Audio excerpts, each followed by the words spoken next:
Walang ano to.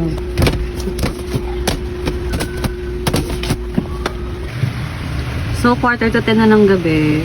So, ngayon kasi may sakit yung baby namin. Tapos, wala na kaming stock ng cookies. As in, wala na, zero. Ang daming na napa-reserve online sa akin, mga reseller.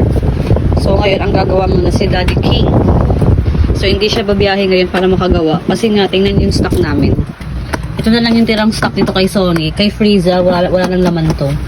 So, kay Sony, kaya na lang siya. Si Mangga, si Ube. Yung cookies, wala talaga. As in, zero yung cookies. Kasi Milos, ito na lang. So, puro cookies ito talaga ang mabenta. Yun yung bestseller. So, kailangan makagawa na.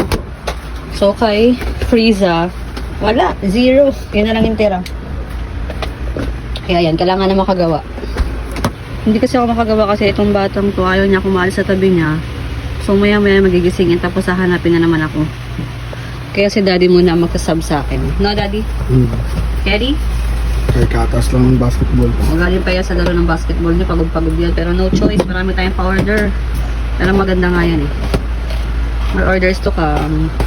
So, ayan na yung cookies. So, puro cookies ang gagawin namin ngayon. 4 na tab ng cookies. Tapos Milos and ube cheese.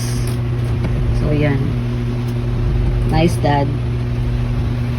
So, 1:12 na ng madaling araw. So, ito na yung pangalawang flavor. Milos. So, may last pa yung ube cheese.